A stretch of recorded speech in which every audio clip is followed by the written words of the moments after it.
കാസർഗോഡ് ജില്ലാ കോൺഗ്രസ് കമ്മിറ്റിയിൽ നിന്ന് പുറത്താക്കിയ ബാലകൃഷ്ണൻ പെരിയ വിഭാഗം രാജ്മോഹൻ ഉണ്ണിത്താനെതിരെ നിലപാട് കടുപ്പിക്കുന്നു. ഏകപക്ഷീയമായ നിലപാടാണ് പാർട്ടി സ്വീകരിച്ചതെന്നും ഉണ്ണിത്താന്റെ വ്യക്തി താൽപര്യം സംരക്ഷിക്കാൻ വേണ്ടി മാത്രമാണ് നടപടിയെന്നുമാണ് വിമത വിഭാഗത്തിന്റെ നിലപാട്. ഉണ്ണിത്താനെതിരെ ലക്ഷങ്ങളുടെ അഴിമതി ആരോപണം ബാലകൃഷ്ണൻ പെരിയ ഉന്നയിച്ചിരുന്നു. പെരിയ ഇരട്ടക്കൊലപാതക കേസ് പ്രതിയുടെ വിവാഹ ചടങ്ങിൽ പങ്കെടുത്തതിനാണ് ബാലകൃഷ്ണൻ പെരിയ ഉൾപ്പെടെ 4 പേരെ പാർട്ടിയിൽ നിന്ന് പുറത്താക്കിയത്. അർജുൻ കല്യാട് നമുക്കൊപ്പം ചേരുന്നു വിവരങ്ങളുമായി. Arjun Kalyad, good morning.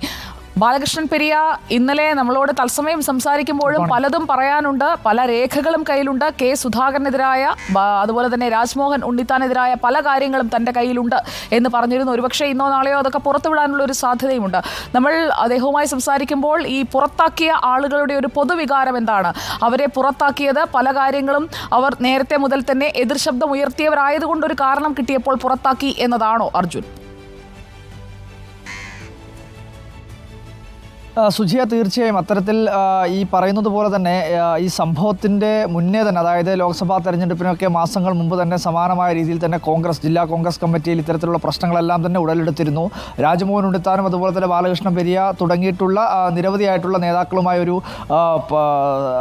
ആന്തരികമായ, അതായത് ഒരു ആഭ്യന്തരമായിട്ടുള്ള കലഹം ജില്ലാ കോൺഗ്രസ് കമ്മിറ്റിയിൽ തന്നെ ഉണ്ടായിരുന്നു. രാജ്മോഹൻ ഉണ്ണിത്താനെതിരെ വലിയ തോതിൽ ജില്ലാ കോൺഗ്രസ് കമ്മിറ്റി ഓഫീസിനകത്ത് കുത്തിയിരുന്ന് പോലും സമരം സംഘടിപ്പിക്കുന്ന അല്ലെങ്കിൽ പ്രതിഷേധം സംഘടിപ്പിക്കുന്ന കാഴ്ച മുൻപേയും കണ്ടെത്തിയിട്ടുള്ളതാണ്. പി കെ ഫൈസൽ രാജ്മോഹൻ ഉണ്ണിത്താൻ്റെ ഒരു കടുത്ത അനുയായിയാണ് എന്നുള്ളത് കൊണ്ട് തന്നെ പി കെ ഫൈസലിനെതിരെ നിലപാടെടുക്കുന്ന പല സാഹചര്യങ്ങളും ഉണ്ടായിരുന്നു. അപ്പോൾ അതിൻ്റെ ഒരു തുടർച്ച എന്ന് തന്നെയാണ് ഈ സംഭവങ്ങളും എല്ലാം തന്നെ സാക്ഷ്യപ്പെടുത്തുന്നത്.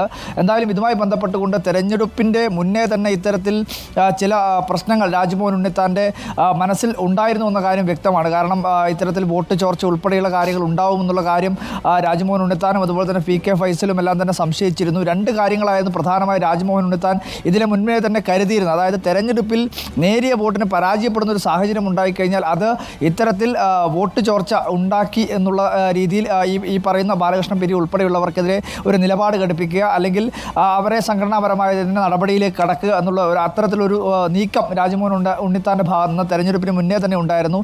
ഇപ്പോൾ എന്തായാലും ഇതുമായി ബന്ധപ്പെട്ടുകൊണ്ട് ഈ പെരിയ ഇരട്ട കൊലപാതക കേസിലെ പ്രതിയുടെ മകൻ്റെ കല്യാണത്തിൽ പങ്കെടുത്തു എന്നുള്ളതാണ് പ്രധാനമായി ഈ ബാലകൃഷ്ണൻ പെരിയ ഉൾപ്പെടെയുള്ള 4 പേർക്കെതിരെ ഉയരുന്ന പ്രധാനപ്പെട്ട ആരോപണം. അത്തരത്തിൽ അതുമായി ബന്ധപ്പെട്ടുകൊണ്ട് വലിയ തോതിലുള്ള രാഷ്ട്രീയപരമായി വിമർശനങ്ങളും തിരിച്ചും മറിച്ചും ഒക്കെ ഉണ്ടായിരുന്നു.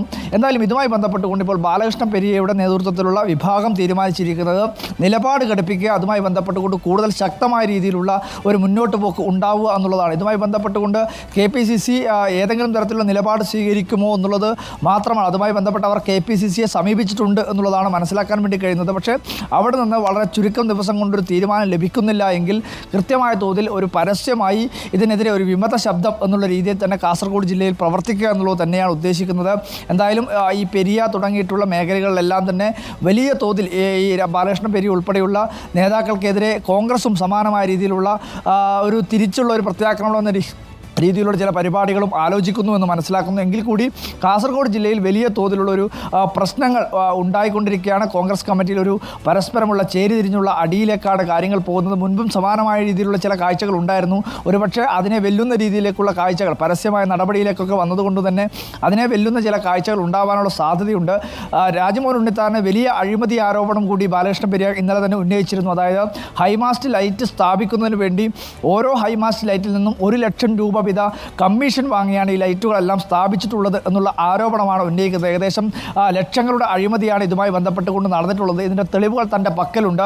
അതെല്ലാം തന്നെ പുറത്തുവിടും. അതിന് പുറമെ തന്നെ KPCC അധ്യക്ഷൻ കെ സുധാകരനാണ് പ്രധാനമായും രാജ്മോഹൻ ഉണ്ണിത്താനുമായി ബന്ധപ്പെട്ടുകൊണ്ട്, അല്ലെങ്കിൽ രാജ്മോഹൻ ഉണ്ണിത്താൻ പറയുന്നത് അതുപോലെ അനുസരിക്കുന്ന ഒരു പ്രസിഡൻ്റാണ് കെ സുധാകരൻ എന്ന രീതിയിലുള്ള പ്രതികരണം പോലും ബാലകൃഷ്ണൻ പെരിയയുടെ ഭാഗത്തു നിന്നുണ്ടായത്. അപ്പോൾ അത്തരത്തിൽ കാസർഗോഡ് ജില്ലാ കോൺഗ്രസ് കമ്മിറ്റിയിലേക്ക് ഒരു ചേരിതിരിഞ്ഞുള്ള, അല്ലെങ്കിൽ അത്തരത്തിൽ പരസ്പരം ചേരിതിരിഞ്ഞ് ഒരു പരസ്പരമുള്ള അടിയിലേക്കാണ് കാര്യങ്ങൾ പോകുന്നത് എന്ന് വേണം മനസ്സിലാക്കാൻ. ഇതുമായി ബന്ധപ്പെട്ടുകൊണ്ട് വരും ദിവസങ്ങളിൽ കൂടുതൽ തെളിവുകൾ പുറത്തേക്ക് വിടും.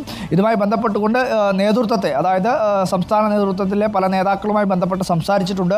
അവരിൽ നിന്നും ലഭിക്കുന്ന പ്രതികരണം അനുസരിച്ച് അവരുടെ നിലപാടുകൾ പോസിറ്റീവ് അല്ല എങ്കിൽ കൂടുതൽ ശക്തമായിട്ടുള്ള കൂടുതൽ തെളിവുകൾ മുന്നോട്ട് വെച്ചുകൊണ്ടുള്ള കാര്യങ്ങൾ പൊതുജനസമക്ഷം അവതരിപ്പിച്ചുകൊണ്ട് മുന്നോട്ട് പോകുന്നതിന് വേണ്ടിയിട്ടാണ് ഇപ്പോൾ ബാലകൃഷ്ണൻ പെരിയ തീരുമാനിച്ചിരിക്കുന്നത്. നിലവിലിപ്പോൾ ശാന്തമായിരിക്കുക. ആ നേതാക്കളുടെ മറുപടി ലഭിച്ചതിന് ശേഷം മാത്രം ഇതിനകത്ത് ഏതെങ്കിലും തരത്തിലുള്ള ഒരു ആക്ഷനുമായി മുന്നോട്ട് പോവുക എന്നുള്ളതാണ് ബാലകൃഷ്ണൻ പെരിയ ഉദ്ദേശിക്കുന്നത്. എന്തായാലും ഇതുമായി ബന്ധപ്പെട്ടുകൊണ്ട് ഒരു കാര്യം ഉറപ്പാണ്, സംഘടനാപരമായി കാസർഗോഡ് ജില്ലയിൽ പരസ്പരമുള്ള ഒരു ചേരിതിരിഞ്ഞുള്ള ആക്രമണം കൂടുതൽ ശക്തമാവുകയാണ്. മുൻപുണ്ടായതിനേക്കാൾ കൂടുതൽ ശക്തമായി ഇനിയും അത് മുന്നോട്ട് പോകും എന്നുള്ളത് തന്നെയാണ് നമ്മൾ മനസ്സിലാക്കുന്നത്. സുജിയ, ഓക്കെ, താങ്ക് യു. കൂടുതൽ വിവരങ്ങൾ ശേഖരിക്കുക, പ്രതികരണങ്ങളിലേക്കും പോവുക. കെ സുധാകരനെതിരെയും രാജ്മോഹൻ ഉണ്ണിത്താനുമെതിരെയും ഒക്കെ ആഞ്ഞടിക്കുകയാണ്. രാജ്മോഹൻ ഉണ്ണിത്താനൊക്കെ എന്താണ് പറയാനുള്ളത് എന്നതുകൂടി നമുക്ക് പ്രേക്ഷകരിലേക്ക് എത്തിക്കാം.